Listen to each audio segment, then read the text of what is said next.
We're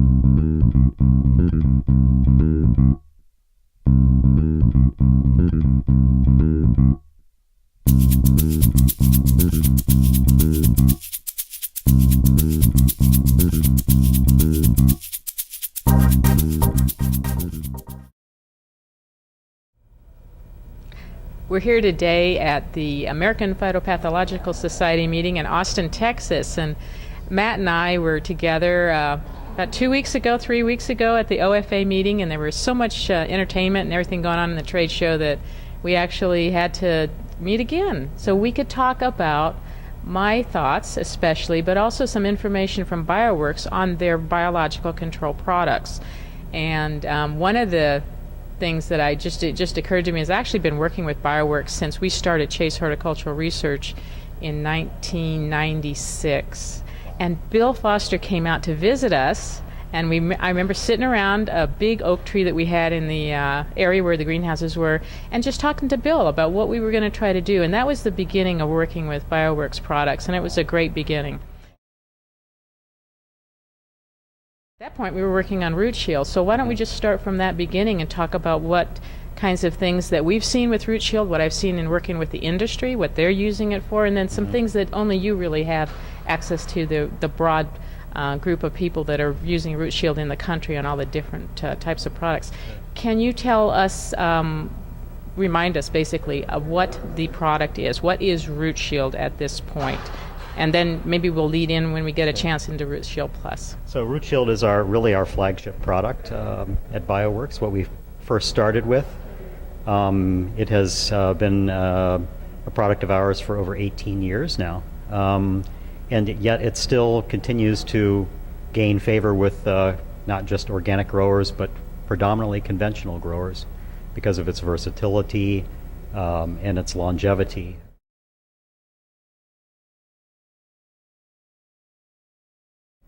Root Shield itself is active against and labeled for control of Pythium, Rhizoctonia, Fusarium, Phalaeopsis, and Cylindrocladium in the soil, and it comes in really two different formulations, a wettable powder and a granular form, depending upon what the grower really wants for convenience and ease of application. One of the places that I have always seen excellent results with Root Shield has been on poinsettias. The first experience we had with it was on 6-inch poinsettias, and I really hadn't done a whole heck of a lot with biological control, some. But we did it with Pythium root rot and Rhizoctonia root rot, and it was the best product in the trial, and we were comparing it to conventional chemistry. And indeed, when I talk to people about their experience with it, they really love working with it on poinsettias.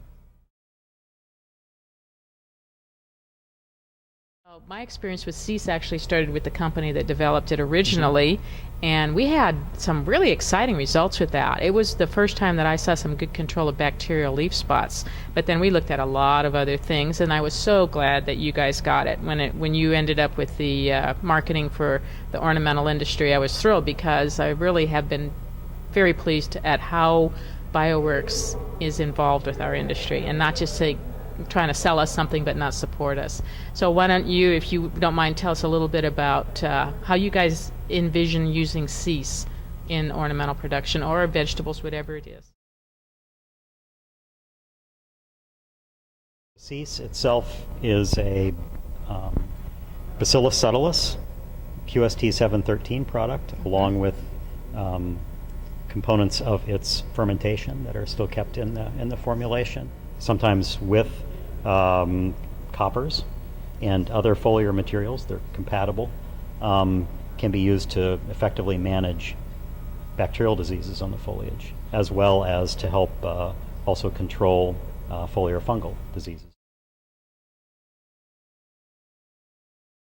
I hope we have a lot of new things to look forward to from BioWorks in the next few years, and more help with our industry as it expands into many, many more types of crops off of ornamentals and into vegetables and herbs and everything else that they can possibly think of. So thanks again, Matt, and it was good talking to you today. Thank you, man.